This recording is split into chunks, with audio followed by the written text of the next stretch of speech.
أعوذ بالله من الشيطان الرجيم. بسم الله الرحمن الرحيم. إن الحمد لله نحمده تعالى ونستعينه ونستغفره ونعوذ بالله من شرور أنفسنا ومن سيئات أعمالنا. من يهده الله فلا مضل له ومن يضلل فلا هادي له وأشهد أن لا إله إلا الله وحده لا شريك له وأشهد أن محمدا عبده ورسوله. يا أيها الذين آمنوا اتقوا الله حق تقاته ولا تموتن إلا وأنتم مسلمون. يا أيها الناس اتقوا ربكم الذي خلق من نفس واحدة وخلق منها زوجها وبث منهما رجالا كثيرا ونساء واتقوا الله الذي تساءلون به والأرحام إن الله كان عليكم رقيبا. أما بعد وقال الله تبارك وتعالى بالمهد علينا أسقنا مطي إن مهد عليو عاوي تاريخ تهي لباتنكي ربيع الثاني كن أفر بقول صدن يشنتي هجرة النبي صلى الله عليه وسلم waafaqsanna taariikhda caawa isku aadan tahay 22 bishii labaad 2014 miilaadiga. tii hore hijrada ahayd ta dambena waa miilaadiga, laakiin labaduba tanna waa 22 tanna waa 22 wahada bitawfiiq illahi tabaaraka wa tacaala. xigmadda ku jirtana allah baa garanaya tabaaraka wa tacaala. mawduuca ku saabsan ila tali waan kula talinaya talada ma qaadan. kelimada caawaan jeclahay inaan ka hormariyo aad u kooban waa hal kelimo. kelimada ayadana waxay waana u tahay lamaanaha ayay waana u tahay, waana sababkeena burburka qoyska labada dhinacba. kelimadaasi macnaheedu waxay tahay wax walba wuxuu leeyahay wax la yidhaahdo xaalad degdega, emergency buu wax walba leeyahay, waxaan lagu talagelin oo u baahan birmad iyo gurmad. haddaba gabadha qof kastoo dumara, waxaan ka hadlayaa hadda gabadha muslimadda ah, laakiin qof kastoo dumara bishii waxaa ku yimaadaa wax loo yaqaano addawratu shahriya ama caadada ama xaydka loo yaqaan. taa waya kelimadaanu ku magacawnay gurmad degdeg ah. qofkii wanaagsanayd, fiicnayd, shaqaynaysay, faraxsanayd, guriga ku dhaqaysay raynrayn, booditaan iyo awood ayaa caawa seexanaysa. ayadoo jiifta ayaa waxay soo toosaysaa ayada oo dawra shahriya ay ku timid ama caadadii ay ku timid, waana wuxuu ilaahay ku beeray gabdhaha bini aadam ka soo farcamay. caaisho oo xajki joogta ayaa caadadii ku timid oo markaasay aad iyo aad u dhibsatay. markaasuu nabigu ku yidhi sala allahu calayhi wasalam, arrinkan aad arkayso waa shay ilaahay tabaaraka wa tacaala uu ku qoray gabar kastoo aadam ka soo farcantaye, ifcalii kamaa yafcalu alxaaju gayra an laa tatuufii bilbeyt. xaajigu wuxuu sameeyo oo dhan samee.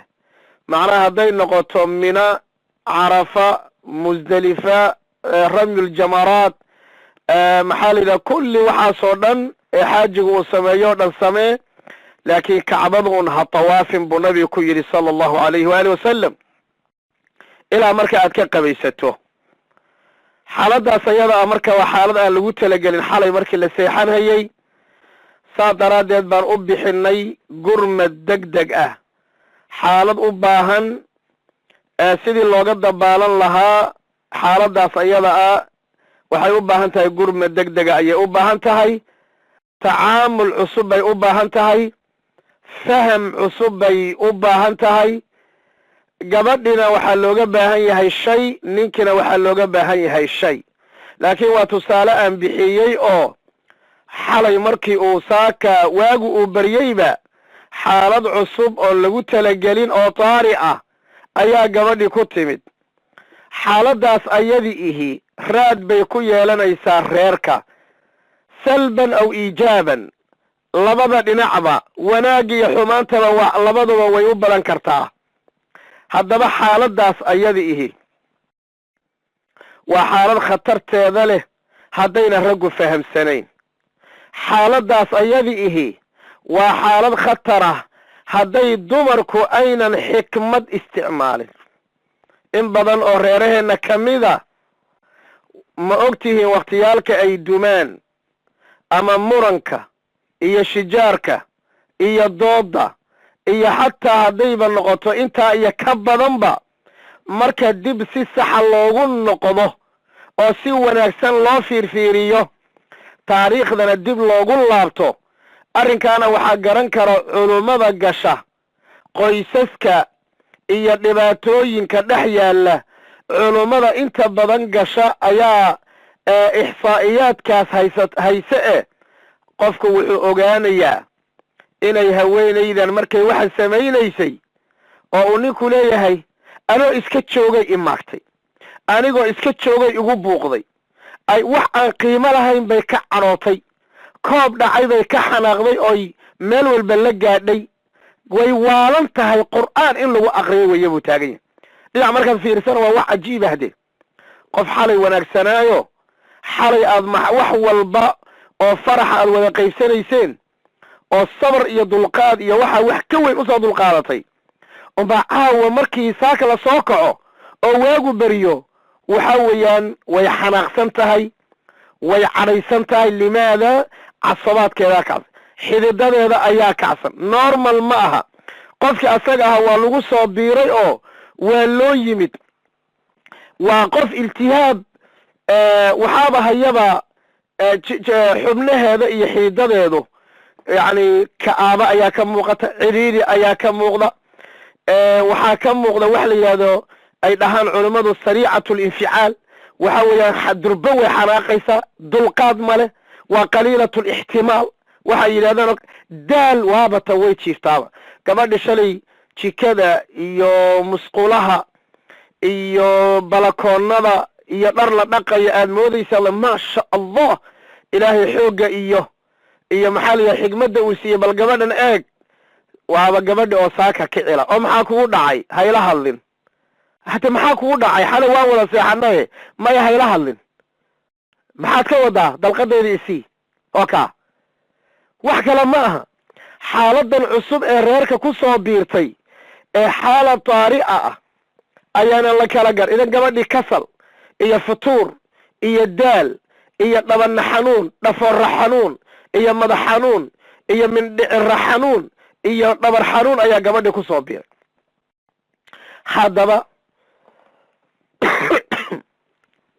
cafan, arrinta noocaas ihi waxaan u bixiyey xaalad degdega oo reerka ku timaada bishiiba hal mar. xaalad degdega oo u baahan in la badbaadiyo, u baahanna qaabka loola dhaqmi lahaa in laga hadlo ama laysla og yahay, oo bil walba reerka soo marta. kelimada aan rabo marka waxaa weeye inaan dhaho ninka iyo gabadha isqaba waxaa laga doonayaa musbaqan in ay isku ogaadaan gabar yahay goorma ayay arrintaa kugu timaadaa. bil walba 15 ilaa 20 waa 5 beri maalan, ama 6 beri. bil walba 1 ilaa 7 bil walba 25 ilaa bisha kale 1 iyo 2. taayib, haddaba waxaad samaynaysaa xaaladda degdega ah ee reerkeenna ku soo biiraysa si aynan nolosheenni nooga qasmin, si uusan reerku nooga dumin. adiga xaalad gooni aad u baahan tahay, xanaano gooni abaad u baahan tahay. sidaan kuula hadli jiray si ka duwan baad u baahan tahay inaan kuula hadlo. sidaan kuu dhaqaalayn jiray si ka duwan baad u baahan tahay in lagu dhaqaaleeyo. waxaad qaban jirtay wax ka yar baad u baahan tahay inaad qabato. idan waa qof xanuunsan dhinac marka laga fiiriyo, waa qof la ilaalinayo nafsiyan u xanuunsan marka dhinac laga fiiriyo, waa qof jasadiyan u xanuunsan marka dhinac laga fiiriyo, waa qof mararka qaarkood aad leedahay waa qof waalan nooca ma. waayo waxaan miyuu reerka ku duminaya, miyuu waalan yahay ayaa marka qaarkoodna qof aan deganayn oo kontaroolka uu ka dhiman yahay oo wax ka dhiman yahay ayaad mar dhinac markaad fiirsan oo la tacaamulaysaa.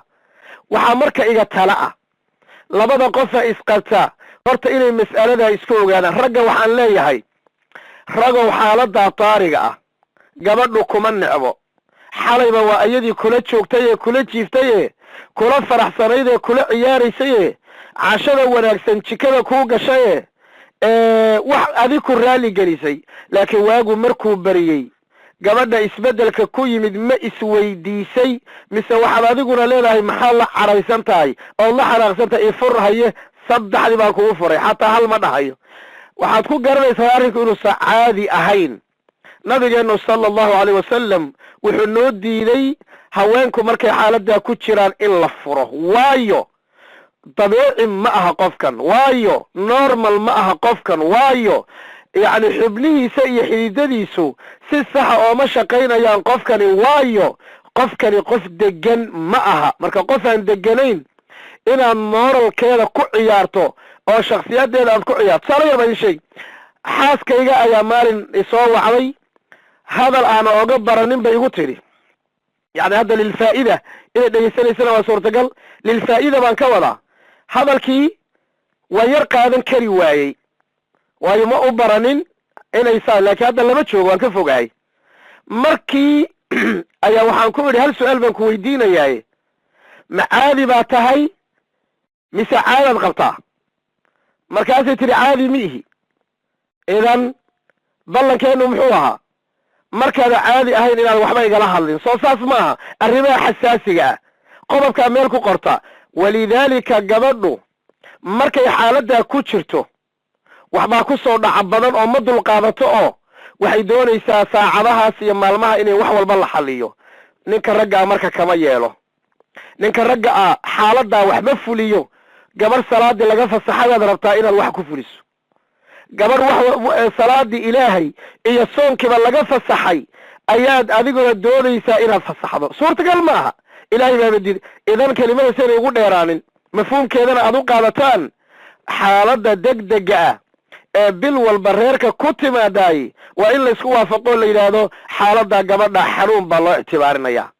gabadha xaaladda inayna caadi ahayn baa loo eegayaa. taasi waa ninka, waa inuu nin walbo haddaani i dhegaysanaya oo qolka 114 iyo qolalka kale ku xiran iyo inta dhegaysan doontaba waxaan ka codsanayaa mas'alada inay dib u eegaan oo ay fadhiistaan. caawa habeen dambe jumcadaa soo dhowe, jumcada ay fadhiistaan, kadibna ay dibbal u eegaan inta dhibaatada dhex martay. waxay ogaan doonaan sababkeedu inay ahayd gabadha oon xaaladdaa ku jirta. 2 inay isku waafaqaan hadda laga bilaabo gabadh yahay goormay caado kugu timaadaa, waktigaa iyo waktigaa. haddaba waktigaa iyo waktigaa gurigii waa iiga duwan yahay. nin haddaan ahay waan usoo adeegi, jikadii baan geli, gurigii baan wax ka nadiifini, gabadhii baan mataqaanaa ha jiiftee waan dayni. waxa waa nidaamka raggu waa inay fahmaan.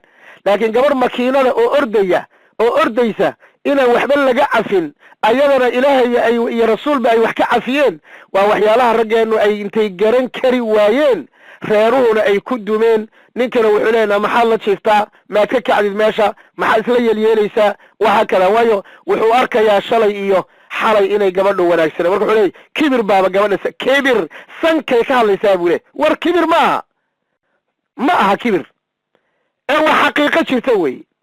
gabdhahana waxaan leeyahay waxa inkaar ah qof og inuu xanuunsan, qof xanuunsan oon ogeyn inuu xanuunsan yahay, qof jiran oo doonaya asagu inuu dhakhtar noqdo.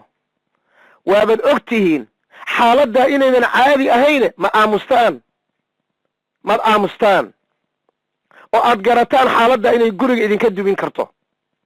gabdhahana marka waxaan leenahay u sheega raggiina oo waxaad dhahdaan xaaladaa markaanu marayno laylama hadlo markaan xaaladaa marayo halka aan ku jiraay waxaas gabdhuhuna isku mid ma ahe 80% maraaxishaas way maraan qayba mataqaanaa aan waxba dareeminna way jiraan sadiqooni iga rumaysta qaar baad moodaa inay foolanayaan markay ku soo socoto qaar baad moodaa inay fooli hayso haddii gabadha noocaasi soo ma mudna in loo naxariiso haddaba kelimadeeda waxaan leeyahay arrintaa degdega ah ee reerka ku timaada bil walba si ayna reerahan oga duminin reero badan bay dumisay inta hadda is haysataa ka daba tageeno qaanuun ha u dejiyeeno arrintaa taariga ah ee degdega ah abaar hadday dhacdo gurmad baa la sameeyaa sidii looga bixi lahaa cudur hadduu dhaco gurmad baa la sameeyaa sidii looga bixi lahaa idan xaalad kasta oo baraf hadduu dhaco hadda waata Canada iyo Maraykanka iyo baraf aad u ziyaada baa sanadkan maray